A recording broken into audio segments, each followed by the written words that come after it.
peace as soon as possible, of course. But in order to punish the evil, we have to do everything in our powers, of course, to stop Russia, arrest the aviation, their ways, the bombardments, the military potential should be reduced. And 5 minutes before this meeting, I awarded with a closed decree operatives of the Security Service of Ukraine for the very important operation. 41 aircrafts destroyed, 50% of them beyond repair, and part of them will, the remaining will take years to be repaired. This is a military target without any doubt. I'm very grateful to them for their faithful service to Ukraine. So after the second meeting in Istanbul, where we are, how the things stand today, we've had consultations between the two groups on the exchange. The Russian side informed us that this weekend they would be able to give us 500 military out of the 1,000 we agreed upon. We are ready from our side to exchange the same number and the appropriate, the agreed number. And we have no finalized list, unlike Istanbul 2. This is Istanbul 2, unlike Istanbul 1. We agreed, and I told the minister before the meeting, and the Russians actually promised not to provide the lists, because for us it is important.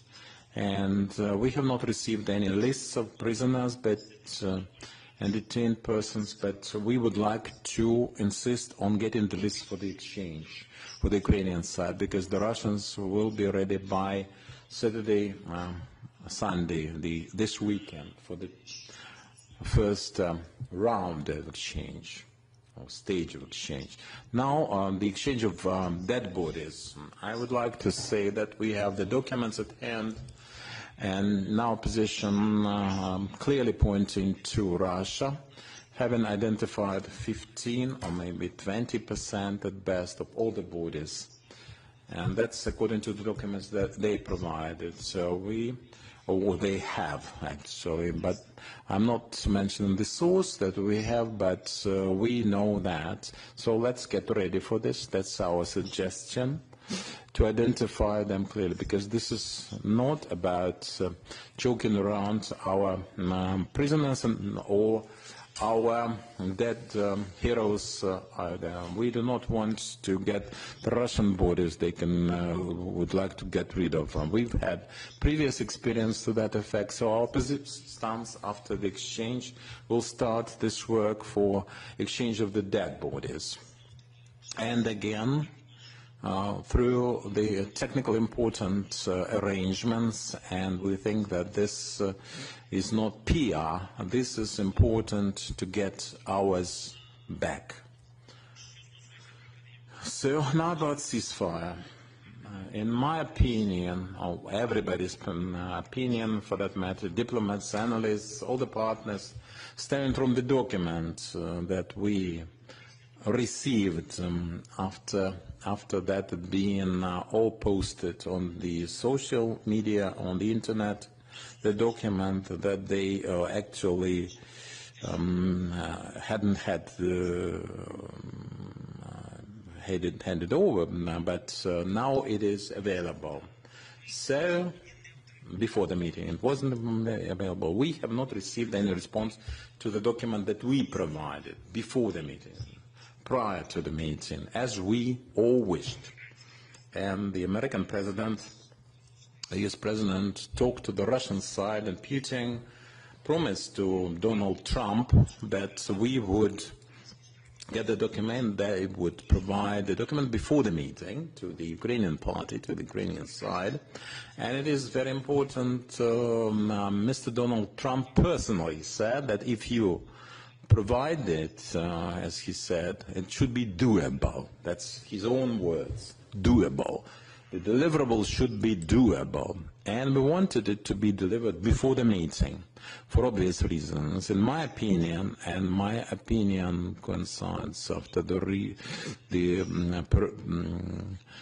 perusal of this document, we understand why they failed to provide it before the meeting, because they understood it was an ultimatum, and neither Ukrainian side nor anyone at all. This is an ultimatum. This is not a memorandum of any kind of understanding. MOU is supposed to be bilateral, not unilateral, or somebody just claiming and presenting demands. So we cannot call it a memorandum. This is an ultimatum of the Russian side imposed on our side, right? Well, in our opinion, my personal view is that they failed to provide it because they did not want it to go public, because Ukraine would have been in a position not to come to the meeting. Not because we don't want to, but that would make the meeting pointless, would have made. And you know, they, it's like cheating, you know. And cheating, and this is con artistry. And in order to demonstrate to the United States of America that this is constructive, their stance is in order to postpone, and that depends on President Trump, to postpone the sanctions or not. All this theater, all of this front to give us 1,000 people, to have Ukraine coming, there's no list. It's not constructive at all, like the first time. Why this ultimatum? Well, let me conclude my thought. If it is about an exchange, we've heard exchanges before. It's about more people. It's numerous, but I think that Istanbul 1 is no different from Istanbul 2, the same ultimatum and the same demands they voiced back then. Now it is on paper. It's in writing. The same thing in writing. So this is not doable by any means. So they're postponing as much as they can the sanctions, because they're afraid of the sanctions in question, and exchanges can be done through leaders, group leads, by phone, and 500, 300, 1,000, 3,000, it can be done. This is technical for the teams involved, regardless, because everyone wants to exchange. They have, perhaps they don't care, but people couldn't care less, but there are some families who would like to bring their loved ones back. This is not any kind of concession. This is not a favor they're doing us. This is the military exchange for the military. That was just a demonstration of diplomacy. Why we keep calling it an ultimatum? I would like to refer you to the language of this document. You had it. Well, number one, it is in Russian. We provided this document in the Ukrainian and the English version. I have the Russian original.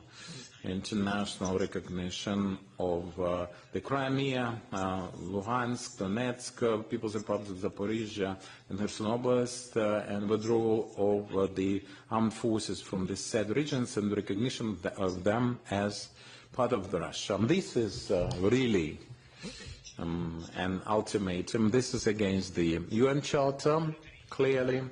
It's against any kind of reason and constitution of Ukraine to boot. And they are aware of that, and this is the best prize, the biggest prize for Putin for starting the war. This is his reward. And Putin said to Trump that promised to make it doable, but this is not doable. Even they want it, it's a wish list, but this is not doable. by any means. Now the second point is Ukraine's neutrality. Ukraine's neutrality and its refusal to join any military unions, alliances, coalitions, and prohibition of any kind of military activities of the third countries, the territory, military bases, military infrastructure. So, well, 2014, when Putin took the Crimean part of the Donbass, the Ukrainian Donbass, and that was the unaligned status affair. This is not doable, and this goes against any kind of logic. They started their invasion when we had the non-aligned status effective. Nothing to discuss. So he wants this to use, by all means, to use occupation of our country. Now about NATO. Why? Well, we presented a document for discussion. It says that it is in the Constitution. This is the issue. It depends on the allies. It depends on all NATO members. That's their goodwill, whether to engage, and they need unity for that, as we know, to invite Ukraine to join NATO, and by the by, not to invite us, to refuse to, they need unity to turn us down. This issue can be raised, but to see no future for Ukraine in the alliance, they need unanimous voting in favor of this option. This is very important, mind you. Now,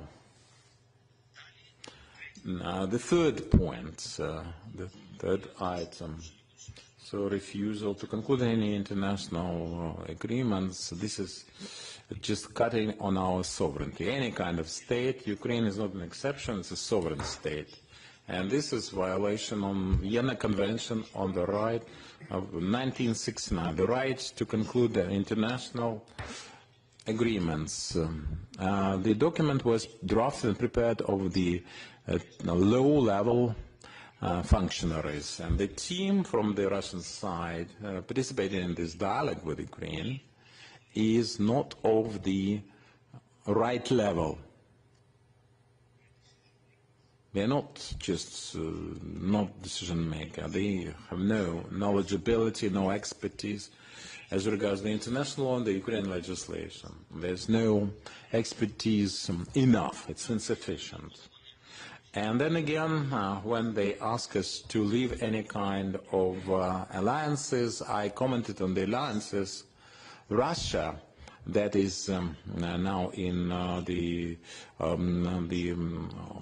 Collective Security Organization of States, so the KBE, and they should leave it. And they have some alliances with Iran and North Korea, so it is very strange indeed. It's again an ultimatum. I will not discussing all the items here. The neutral and nuke-free status of Ukraine, nuclear weapons-free, prohibition of transit, placement, and actual engagement of this weapon. This is spamming. This is spamming. This is just to make believe. This is just a smokescreen for the inexperienced electorate. What kind of nuclear weapons we are talking about? This is political PR, sheer PR. We do not place and do not possess any kind of nukes. And fortunately, in this case, and you know why we don't have, because we actually had in 1994, we became a party to the agreement for non-proliferation of the nukes, and we cannot deal in nukes, and the status is no, that of Ukrainians. They should stop proliferation covering the territory of Belarus. with their nukes. But this is clear. This part is clear. Now about the armed forces of Ukraine. Our some kind of formations, military, and disbanding of the nationalist formations and the private military companies. We have no private military companies to speak of in the Ukrainian armed forces. Azov is the National Guard, part of the National Guard. And if they discuss private armies, we have no private armies, we cannot have them. It is not allowed by the legislation, but that gives me some feed for thoughts. And they have the Wagner-like groups, and they recognize that they have such private military companies operating Wagner notoriously, but now they recognize that they have them. And I'm not discussing all the items, specifically the Russian language. We have the official language, it's Ukrainian, and they stay concerned with the Russian-speaking population. It looks very strange because they have destroyed and keep destroying en masse the regions where the majority of people used to speak Russian or Russian and Ukrainian in parallel. So this and bloody ultimatum, and that is what I see here, concluding. They are prepared for the exchange because they need the exchanges. We are prepared to exchange, but we cannot continue any diplomatic contacts at the level that is not decision-making at all. I think is pointless. It's my opinion.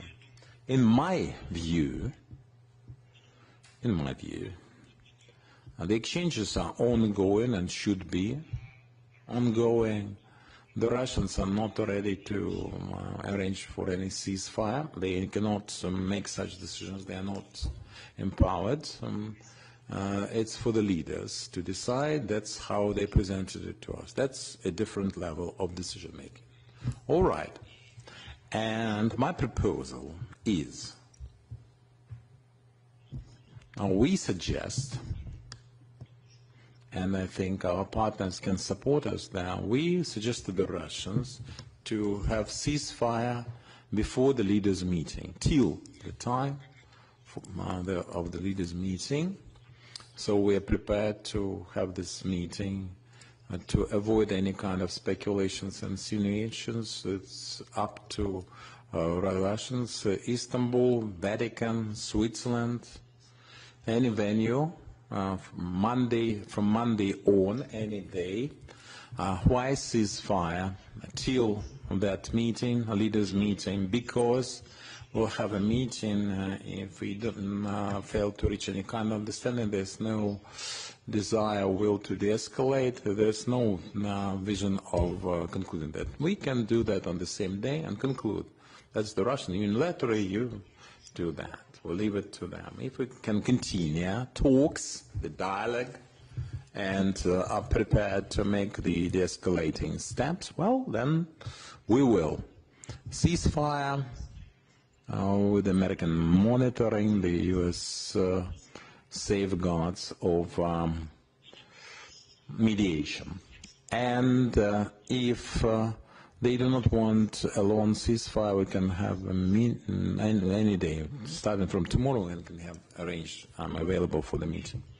1, 2, or 3 days, the ceasefire they wanted the Easter, the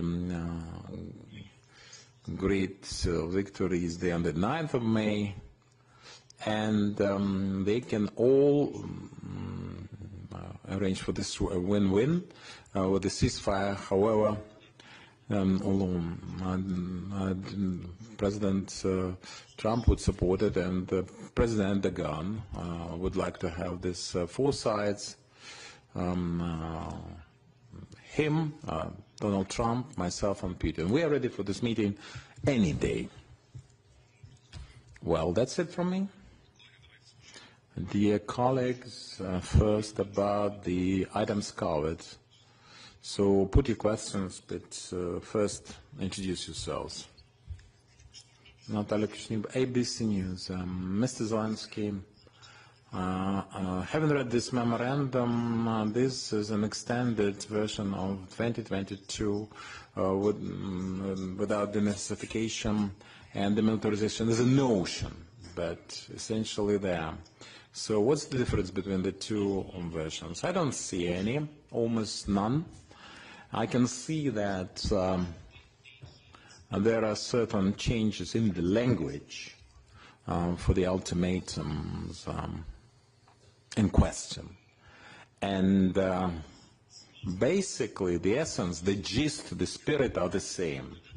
There are some additional spheres, edits where they would like to physically, they wanted to destroy the leadership originally, not about electoral such processes, but I don't see any change essentially. Some changes in approaches.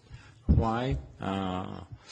There's less, this insufficient pressure on the Russian party.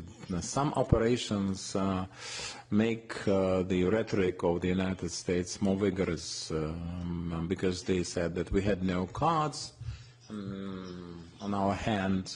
Now it is a bit softer. It's a bit mitigated. I'm being cautious about this. Our team is in the States right now, and the atmosphere has changed. Now, today we expect a big Senate briefing in Senate. Vice Prime Minister Yulia Sviridenko, my head of office, Mr. Yermak, Mr. Boyev, Deputy Minister of Defense, my envoy for sanctions, and the advisor in military matters. All sanctions, children abducted, the battlefield situation, special ops, it's all included, it's all in one package being presented to the Senate, and we hope that the Senate will commit themselves to the sanctions and actually engage them. It was all caused by the Russian aggression in the first place. There was a certain mitigation on the U.S. part for the conditions, and the American side said originally that without ceasefire, without agreement to have the ceasefire, the sanctions would be employed. We have demonstrated, the Russians have demonstrated that they are not ready for any ceasefire. And they demonstrate that vocally. It's not in the winds, it's not behind any kind of curtains or closed doors. It's open, it's in the open, and we insist on sanctions and all asking for it very insistently. You comment on the memorandum. And this is just a make-believe. This is not this is a more smoke screen, and the Russians speak to that effect. In your opinion, why our partners, the U.S. partners, fail or seemingly fail to understand that? I think some of them do understand. Some of them don't. Well, I think the Americans are intelligent people. Some of them are just not willing, in particular, to notice certain things. Some of them are prepared and quite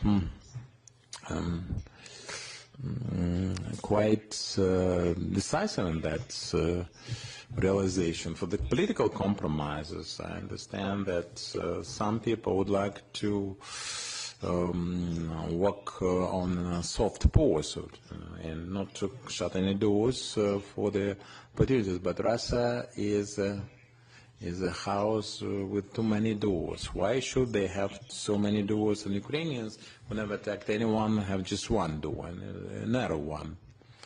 Well, and we would like to for everyone to see, well, the more and more people in the United States, I mean the leadership, more and more people can see what Russians really want. They want to keep procrastinating, postponing with the make-believe diplomacy without any serious solutions and decisions, just to postpone the sanctions, suspend the sanctions, and keep advancing, occupying the Ukrainian territories. That's what they want. Yes, please. BBS. Volodymyr, so the BBS News. President, you mentioned that your team is now in Washington, D.C. They've had some meetings with Mr. Rubio, Mr. Kellogg, Witkoff, senators today. They're making a big briefing. But we understand that the Senate, they're already 80% ready and have enough votes to impose the sanction, but there's no political will on the part of the President Trump. So how can this briefing actually help this situation? Perhaps you are in contact with the President for the sanctions to be promoted and supported. And you said that you suggest ceasefire with U.S. monitoring and mediation. Can you elaborate on that? Well, first of all my talks with President Trump are public. One way or another, some of the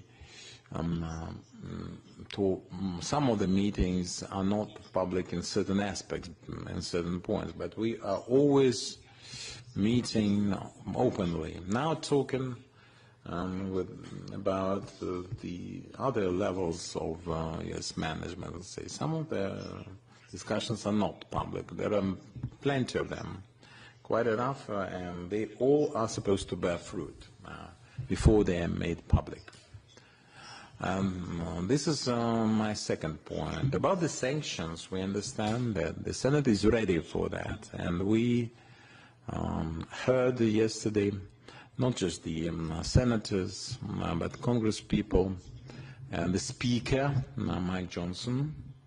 I had no meeting with him, but that's his stand, his position, and I'm happy to see that. But the President Trump is supposed to be ready. And his latest signals were about giving them another chance, the Russians another chance. But for us it's important that the Russians promised him to deliver a doable document. It is not doable. It's not my political will, my political agenda, which is a very important point in its world. I'm not difficult. I'm not easy, but there's the legislation I cannot actually bend. This is not about advocacy. This is not an advocacy campaign or lobbyism. This is the international law, the Constitution of Ukraine. So we have what we have. We have this legislative foundation.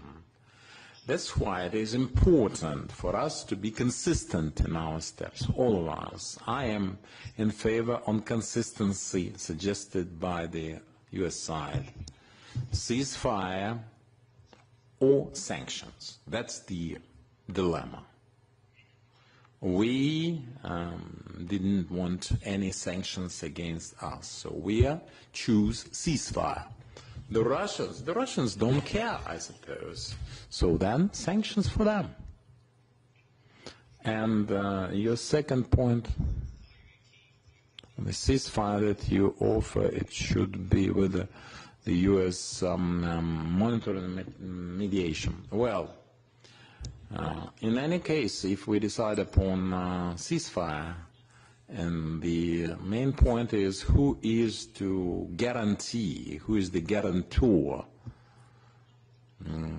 who is the mediator, in order to say that this side violated, that side violated. So it's for violation of ceasefire that then get sanctions. And in Istanbul 1, Istanbul 2, we discussed that the U.S. can monitor this and mitigate through mediation. But this is mediate, basically. But this is a technical issue. I think they would agree. Technically speaking, they are the only ones who are in position, who are capable of delivering there.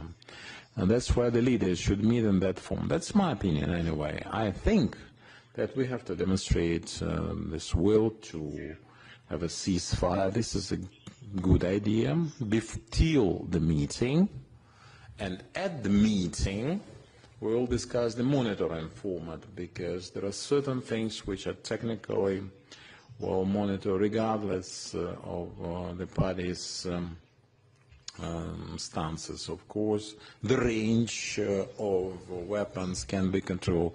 The missiles not flying, the UAVs not flying, no warships, no attacks against seaports. This is technically easy to control. The battlefield is different.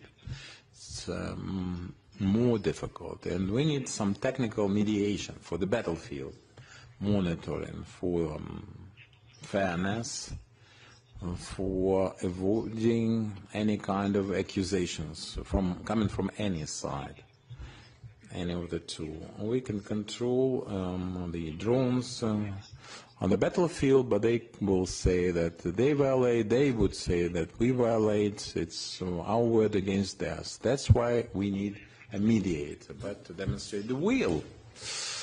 Now, we can do that before the leaders' meeting, and the Russians cannot argue against that, because they have done this, they've been there twice, unilaterally, though they kept attacking, but that was their unilateral announcement, and they wouldn't say that it was impossible without the U.S. partners. So we have to first understand that they are prepared to conclude this war. They have the will, and present a way. So we think that we should cease fire before the leaders' meeting, unconditionally, because we are ready. Tomorrow, Istanbul, Switzerland, Vatican, tomorrow, day after tomorrow, at the end of the week, at the beginning of the week, any day, we are open, but people should understand that the peoples, the European nations, Ukraine, and all the world, we have the chance for the world, for peace, and the parties have arranged a temporary ceasefire before the meeting. That's the proposal, that's the precedent, basically. And we could do without it if people in Istanbul on the Russian side are constructed, but they are not. Suspilne, public broadcaster, about the memorandum, are there any items that Ukraine can consider as a draft? And you said that that memorandum, should we had we received it earlier, we wouldn't have had to go. Well, the Ukrainian side said there's nothing on the table. This is the ultimatum, but otherwise there's no proposal for the escalation. So my question is this. If you have meetings for the delegations, does it mean that Istanbul 3 will never ensue? If we want to be substantive, I describe the format, not the ultimatum we have on the table. It's not about the items in this document. It's not just about some items that we disagree with. I can go one by one through the list. It's not about some of them being doable. The whole spirit of this document is that of an ultimatum. We have to change the spirit, and then we can do it differently with some aspects about people, about territories, about the escalation, ceasefire, and so forth. But if you don't want to do it, you produce this language. Well, if you want to be liked by the very radical part of your society, I'm talking about the Russians, of course. If you want to be liked by them, give them this kind of language, and then promulgated through TASS or whatever agency, but I'm not sure whether that can satisfy the radicals in the Russian society. They just want to destroy all Ukrainians with the nukes and then get to Europe. They are open that children, you heard them talking about the children. I cannot even quote them. The European women, that's their position, that territories is their position. Ukraine, that's their stance, will go till Berlin. Well, you know this narrative. It's sad to see that kind of approach. Another short question about the land force commander. Have you identified the candidate? No, not yet. New York Times. I just want to be clear. You're proposing today that you have a ceasefire and then a leaders meeting, but I assume you would take a leaders meeting without a ceasefire. And then, just real briefly, you've laid out here how far apart you are. What makes you think at a leaders meeting anything would be different?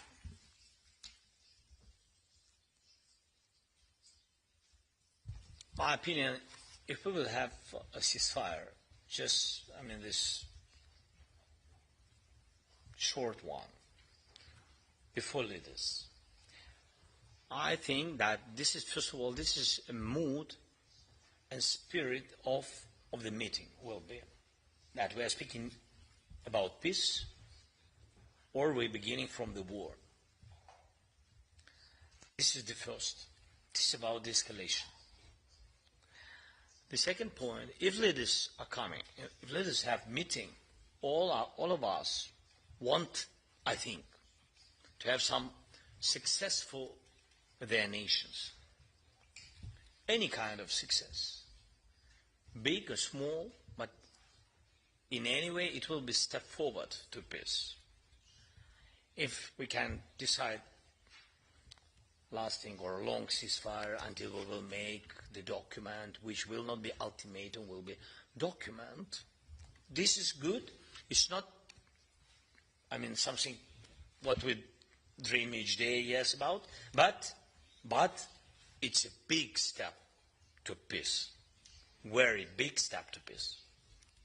The second point, if we speak about humanitarian issues, if we speak about children, how to get back thousands of children, it's not about day, week, month. I don't know how long it will be. Really, it's a pity. But some children can be adults. I'm sorry, but I want to underline this. So that's why, as early as we can start this discussion and find mechanism how to get back children, yes, as early as possible, we have to do it. That's why I think if on the level of leaders you have political decision of ceasefire, then prepare technical groups for prepare the document which will bring us to the end of the war. Then children, then exchange all to all. If on the level of leaders we will say all to all, so this is the last chance. Nobody else will decide, and nobody can say I need consultations with other guys or something. No, on the level of leader we decide. It's mean that we can have some success, even some success, and I think this is possible. Of course, if United States will stay strong, and if Russia will be ready for some steps to peace. I'm not, because they are not ready for peace. I think so. But I shared it in September with President Trump. He's not yet president-elected, but I shared with him, I think that Putin personally doesn't want any kind of peace, only ultimatum and only full occupation of Ukraine, Belarus, Moldova, Latvia, Litva, Estonia, Kazakhstan. I think Kazakhstan can be earlier, sorry for the word can be, I mean this, God bless, nothing will be without with their sovereignty, but I think that he's moving this way, and also Poland, and also I spoke with the new, for example, the new president of Romania. I said to him, so what does it mean, occupation of Ukraine? Everybody understands that it's occupation of Moldova. Immediately they stay on the borders with Romania. Immediately. I mean, so it will be very quick. So that's it. That's what he wants. That's why we don't need to wait from Putin, especially from his person. We don't need to wait the time when he will be ready for the peace. And from him, we can't wait for his initiative moving to peace. We just have to pressure on him, and maybe we will get peace. And we are very close to this with sanctions and etc. But we need unity in it and joint position. Just to be clear, so could there be a leaders' meeting without a ceasefire, or in your mind, or that would be not really serve a purpose? Could you still have a leaders' meeting without the ceasefire? Yes, it can be. It can be. Yes, again, so we are. I don't want to be very flexible with the ceasefire, because it's a real, I mean, this is a possibility, and big possibility. Because between us, for President Trump, but it's not a secret, for him, ceasefire is the end of the war. It's true, but it's really big. It's a really big step to the end of the war. I think so. With Russians, I think so. But even if there is no ceasefire, I mean, if your question is directly, are you ready for the meeting on the level of leaders before ceasefire? So if I will tell you not, it means that, I mean, so Russians immediately will say, so you see they don't want, I mean, that's why I don't play this game, let's think about it, or I will think, and a little bit later, and etc. No, if they're not ready for ceasefire, but ready just for meeting on the level of leaders, okay? But my position is better to have ceasefire before. It's a spirit, as I said, it's moving to peace. It's a topic of our meeting, how to continue such ceasefire and other de-escalation steps, or not to continue. ICTV. Христина Гавриш, телеканал ICTV. Christina Havrish, ICTV President. We haven't seen any public response to the web operations from Donald Trump. Perhaps it has been made public, but Keith Kellogg said that was Ukraine's raising risks in this war. Can you comment on this? It is very difficult for me to comment on Donald Trump's position, President Trump's position. We haven't heard his position, but we have heard from some people, let's say, from his close circle. I think that's their shared position. Well, it's my guess anyway. So the United States, we're still hopeful, and we will hear from them. We know that it is absolutely just and fair. We never targeted any civil infrastructure and children like the Russians do. Nothing of the kind, right?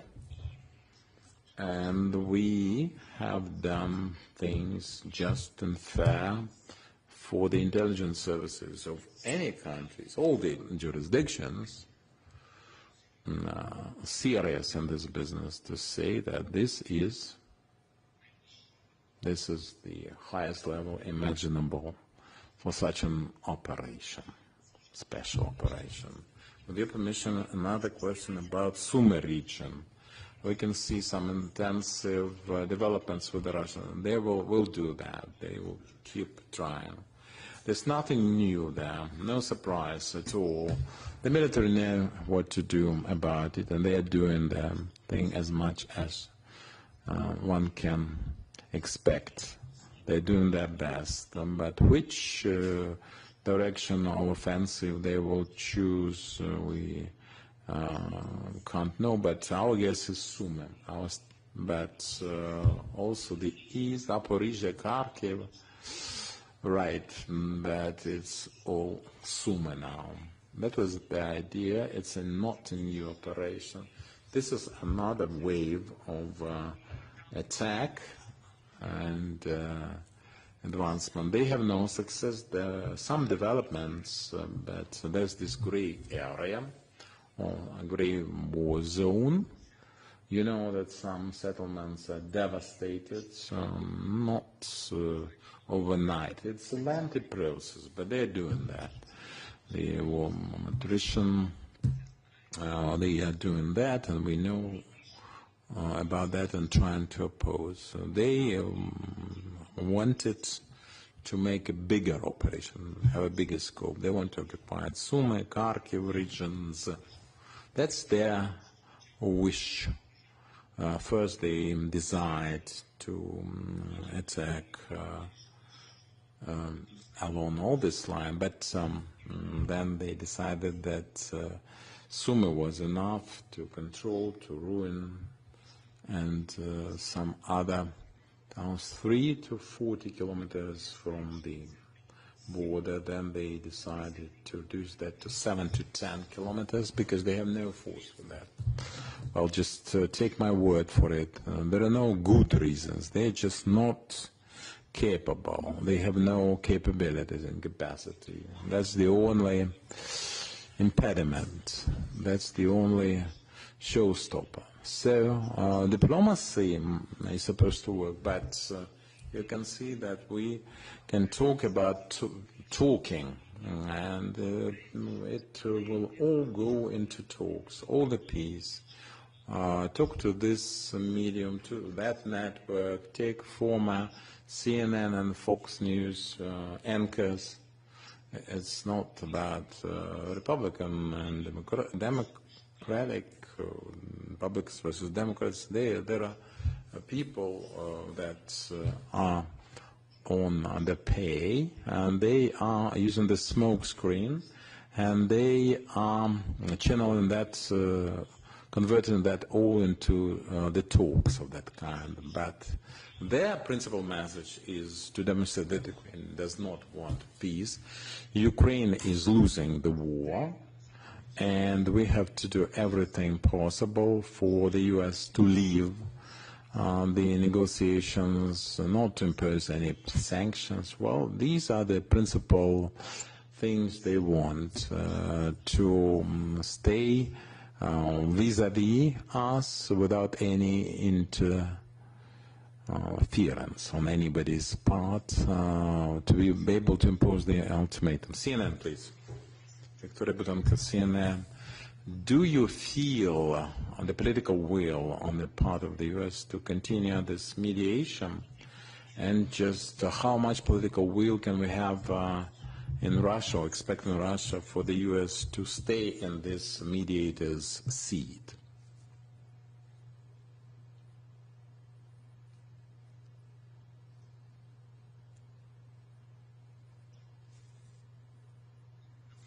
Well, for example, in Turkey, there was a demonstration of this role for the U.S. The Russians did everything to actually squeeze them out of the venue. They did it once. Everyone was surprised, astonished, absolutely astounded. It wasn't really nice.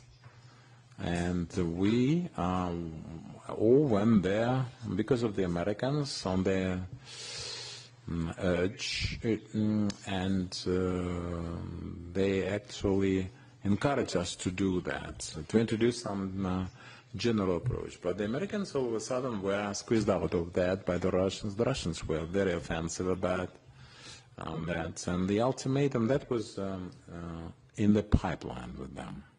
That was on the agenda. They have. And quite frankly, they are not happy with the Turkish mediation, to tell you the truth. Why? Because here is how it happened. With the Turkish mediation, our first meeting in Istanbul was, then first they got rid of the US. And there was no representation. If you compare the level of representation that time and this time, nobody. Back then, everyone was much more constructive, and then they saw what Russians had in mind. Then Turkey gave the floor to the Russians in Istanbul. That is important. Why? I have no claims against that. I don't blame the Turkish side, but we have to understand the story. The Russians, well, were given the background information, going back to Peter the Great of theirs, well, trying to win the time, and then say, well, we have the talks, we have the exchange, all right, we've done that. The second time, the Turkish party gave the floor to us, and that was right, that was fair, and we got down to business. And then the Russian brought us back into this historic background. The Russians, according to our information, are very unhappy with the Turks, the Turkish conduct in that situation, you see. That's because they feel like gods. We've had almost an hour, 3 questions, you and Bloomberg. Katerina Denisa, Kyiv independent, at which stage, President, you have talks with the US for procurement of the US weapon systems, and how can this mechanism become doable and workable? The agenda of our team's meeting with the US team today and yesterday, for that matter, was as follows, is as follows. The mineral deal situation, this progress report, and we understand that this is a positive thing, and from the US side, and there will be this meeting with the Vice Prime Minister. Sverdenko will have a meeting with the Secretary Bessent on this free trade agreement between Ukraine and the US. She will present all our suggestions for the mineral deal to Secretary Bessent, and for the free trade agreement as well. The second item on the agenda, there are 2 agreements as the first item, the mineral deal and the free trade. Deputy Minister Boev of Defense and Police, they will together present this agreement that I'm discussing with the Europeans for potential funding to be provided, because it's a serious one.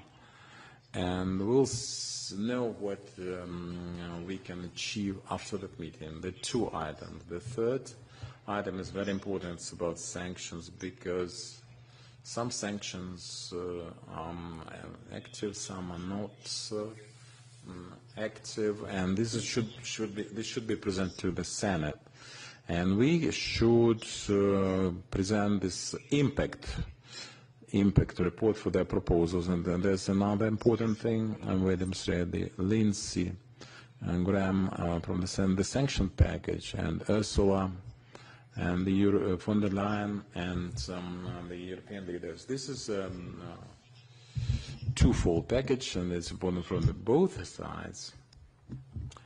And, well, these are the principal things. What do you expect as this defense deal? Well, my proposal is as follows.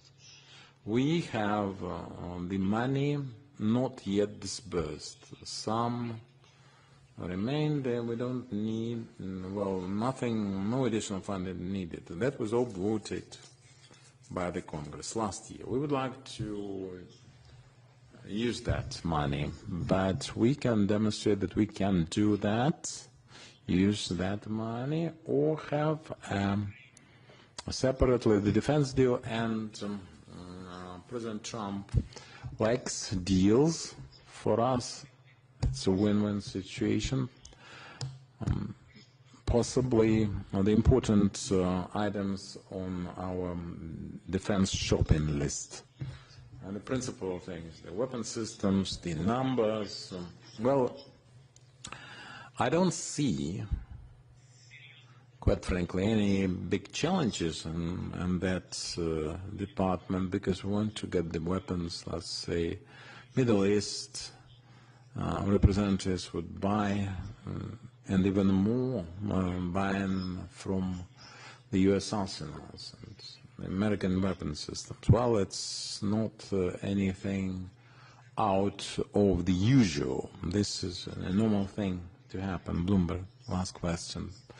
Bloomberg, Saponova, Alice Saponova, coming back to this leaders meeting without ceasefire as an option.